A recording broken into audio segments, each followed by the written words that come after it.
Hello and welcome to Big Dash Knows. Big Dash knows what? New York Giants football.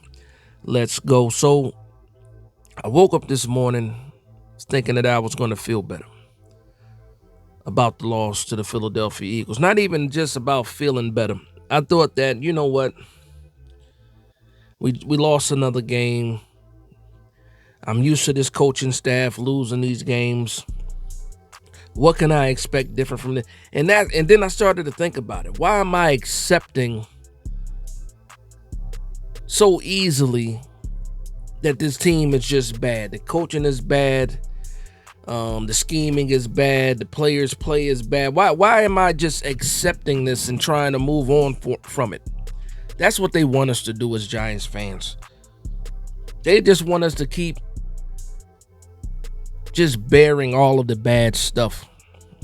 And it's until we actually make an example or actually band together to voice our opinions, that's when we're going to get change. I expected to see that the New York Giants made a change at the defensive coordinator position. And here it is, almost 3 o'clock Eastern Standard Time, and it's crickets come out of the New York Giants headquarters. Absolute crickets. And it just lets me know that either they don't know what to do or they just don't care. They just don't care. They can go to the podium whenever they feel like it, say that we want to play, we got to be better, we got to coach better. Players got to play better. They can just keep on saying that for 18 straight weeks. They can say that. But until they start feeling the pain that the fan base is feeling, because believe it or not, like Brian Dable has only been dealing with this for 4 years. That's just a drop in the bucket when it comes to true New York Giants fans. Somebody as old as me, I've been dealing with this stuff since the late 80s. The goods, the bads, the ups and downs, the hills, the valleys, all that stuff. I can't expect Brian Dable to feel the same way that I feel. Obviously, he's dealing with a different amount of pressure. He's the guy actually standing in front of all of the fire. Joe Shane is comfy in his office. He doesn't have to answer any questions until when the bye week, and we won't see him until then. And why is this team so reactive instead of proactive? Why is this defense scared? You take on the person. That's what they tell us, right? Their teams take on the personalities of their coaches, right? Well, when you look at Brian Dable's personality, what is it? Erratic, dysfunctional, not prepared, heavily emotional. When you look at this team and the way this team plays, they play with the highs and lows. There's no even kill at any point of the game. There's no strategy, and we play that way. Look at Jackson Dart running around making plays out of structure. Why? Because there is no structure within this organization. There's no structure, and the play on the field shows that there's no structure. There's no identity for real. There's waves. There's energy. We see it. Whenever something good happens with the New York Giants, it's always waves. It's always waves of good and then back to reality after that. You know, you get Jackson Dart, you see all the success, those high waves, and then you come crashing right back down when you realize that it's the same old coaches. It's the same old chefs in the kitchen making the meal, no matter how good the ingredients are. The players take on the identity of the coaches. Shane Bowen is a scared defensive coordinator, so the defense looks scared. The way that he's calling plays is reactive instead of proactive. The one reason why people loved Wink Martindale so much, even though he still wasn't that successful, is that at least you knew the defense was going to be aggressive. At least you knew that. You can hang your hat on the pressure is coming from these guys. And now you look at the New York Giants on defense, you're like, 2nd and 31, there's no way that those guys can get that. And they're just going to fall all over themselves and trip on the grass and run into each other. And Tank Bigsby's going to pick up 30 32, 33 yards on a 2nd and 31. Yeah, that's what happens with the New York Giants. You're playing off man when you have press corners and you're wondering why the slant route is there all the time, or you wonder why the comeback route is there all the time because everybody else knows what the New York Giants are doing. Spencer Rattler said it 3 weeks ago. On that back end, they don't disguise anything. They don't disguise anything. Did you see the way that the Philadelphia Eagles played pre-snap? Their defense played pre-snap against Jackson Dart. Vic Fangio, a guy that is a real DC in the NFL, just played Jackson Dart, gave him some praise, and all that. But then he cooked up one of the most perfect recipes to go against Jackson Dart.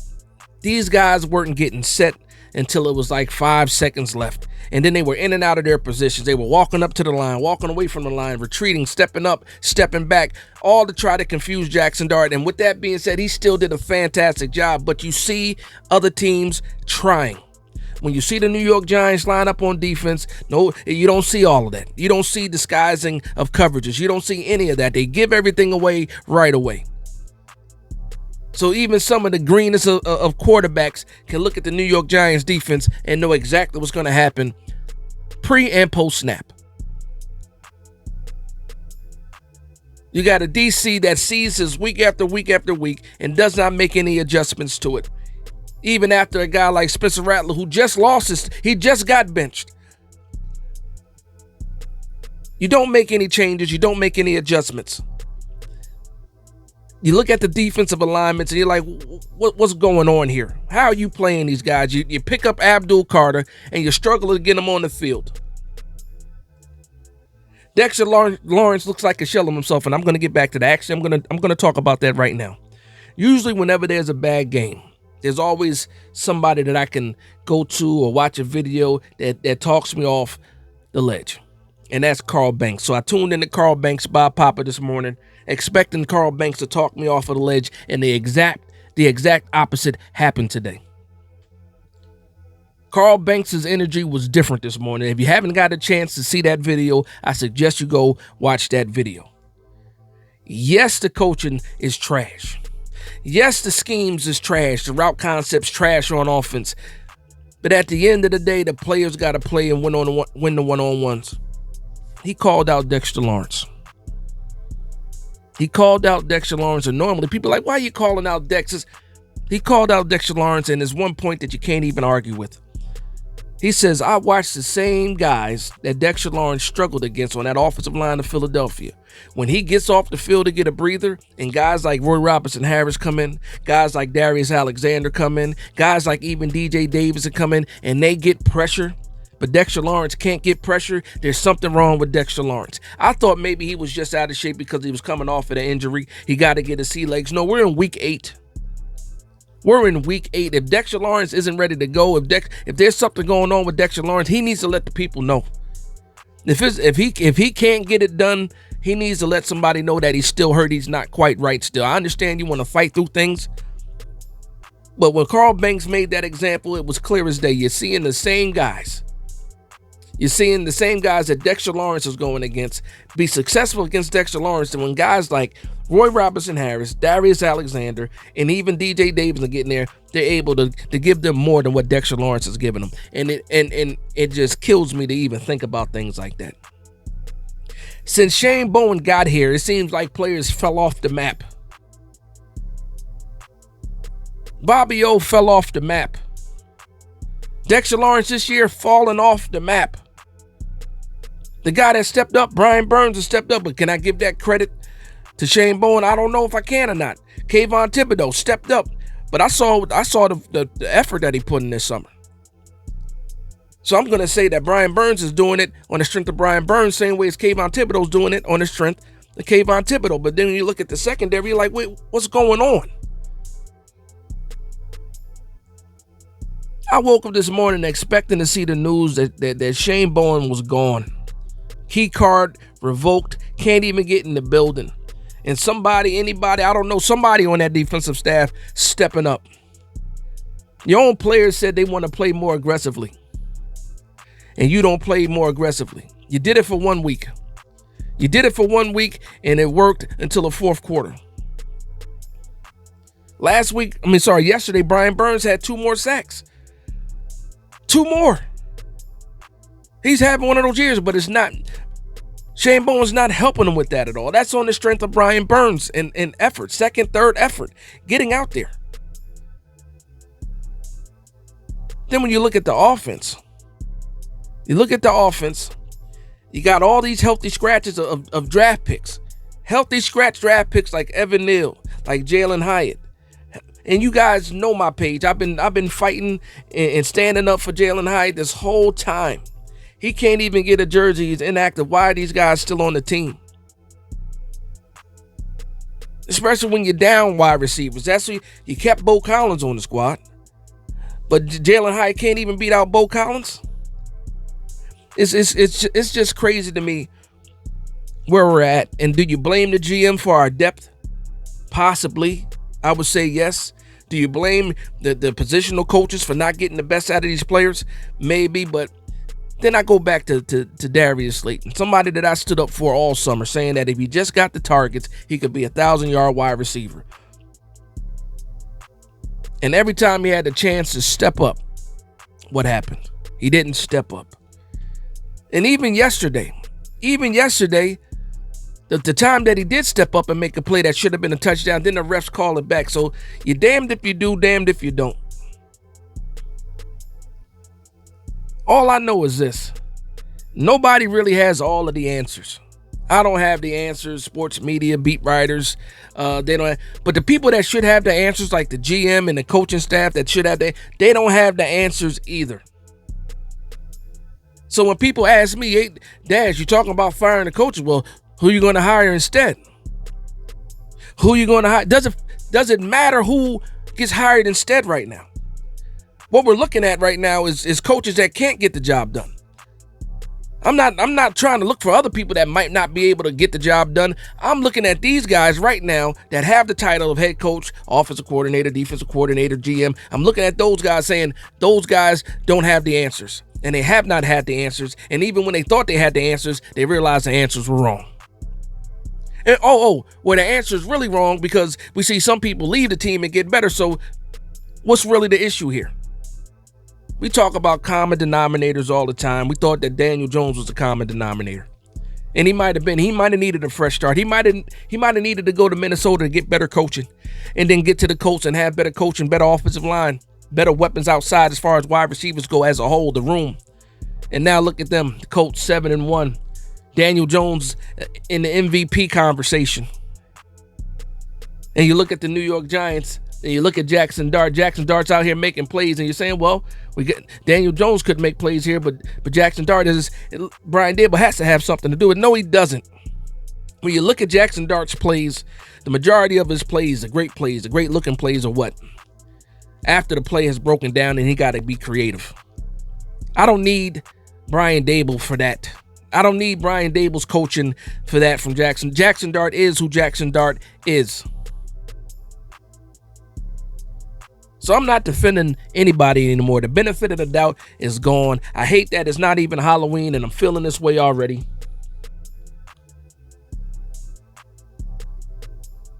But I'm not, yeah. To this point, it's just like, yeah. I'm calling out all of the BS every time I see it. No benefits of the doubt. If the play is there to make the play. If you're dropping the ball like Theo Johnson is dropping the ball, you're going to get called out for it.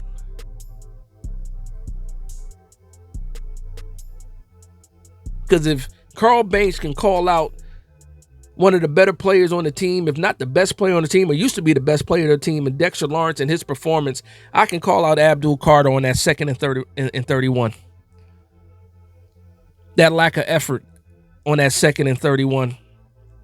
And the mindset was this. I don't think it was that he did not want to make the tackle. I think his mindset was, well, somebody else is going to make that tackle. And then those guys ran into each other. Tackle was broken. And then he still was jogging. Then he said, you know what? The safety and the cornerback are going to make that tackle. And he barely broke that. He almost broke that one too. We can't have that kind of effort, especially from rookies. That was an 11-point game. It was second and 31. You get that stop the first time, you make that tackle the first time, it's third and long, third and like possibly 29. And then you know what? Maybe the New York Giants get the ball in better position, down 11. Down 11. But you know what? If the coaching staff is okay with it, and the reason why I'm saying the coaching staff is okay with it, because they're not making any changes. We're not getting any announcements. They're not saying Shane Bowen, get out of here. They're not saying Brian Dable, get out of here. So that tells me that the Giants organization is okay with this right now. They're okay with the suffering. They're okay with the fan base being mad and upset. You know what they're trying to do? They're trying to sell us on, well, if Jackson Dart is a rookie, we see the type of promise that Jackson Dart is bringing. Let's just hold on to this regime. Next year is going to be better. It's not working. I don't believe it. When Brian Dable first got here, it was 9 wins. 9 wins turned into 6 wins. 6 wins turned into 3 wins, and we blamed Daniel Jones. And now Daniel Jones is 7-1 with the Colts, and we're looking at 2-6 right now. 2-6. This defense was better than all of those years that we had Daniel Jones, for sure, in my mind, outside of a few certain players. But that defensive front is something that you hang your hat on. But when I look at the rankings, when you look at this defense, I thought this defense was going to be at least top 15, overall top 15. We're in the mid to late 20s. Mid to late 20s. And also a team that relies on rookies to bring you the juice is ridiculous. It feels good. It's fantastic. I love it. I love cheering for it. The frat boy energy, I enjoy all of that. Now it's only one left because you got a hip drop tackle that Zach Bond should be fined or either suspended for a game for. Broke that man's foot. His ankle's broken. Hip drop. That's the exact reason why they have that rule. It doesn't even get called on the field. Nobody even thought about it.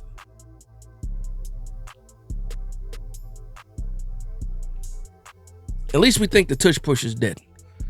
After what happened yesterday and all the other defense that they have for the tush push, what happened yesterday is the perfect example of why the tush push shouldn't exist. And I wasn't even a guy that was against the tush push. I said, if you can't stop it, you can't stop it. But after yesterday, that was a strip fumble. Jalen Hurts. And here's my deal. If you're calling a play dead, that means it's dead at that point in time. He didn't even have the first down then. So now it becomes a decision that the refs have to make of when to stop for progress. And if that is the case, then that play should not exist anymore in the NFL, and there's no place for it. There's absolutely no place for it. But that's my rant. That's my rant. You got to make a change, and it's not even we got to make a change in order for people to feel better. No, we got to make the change in order for people to know that you care enough that this is not acceptable, the product is not acceptable, and things need to change. Obviously, you're not going to fire family. I understand that. That's just like screaming at a brick wall. You're not going to get any kind of reaction from it. But as far as the coaching staff goes, as far as the general manager and the guys that pick the player goes, pick the players go, you got to make a change somewhere. If not all the places, at least some of the places. That's my rant, man. That's it. 49 a week.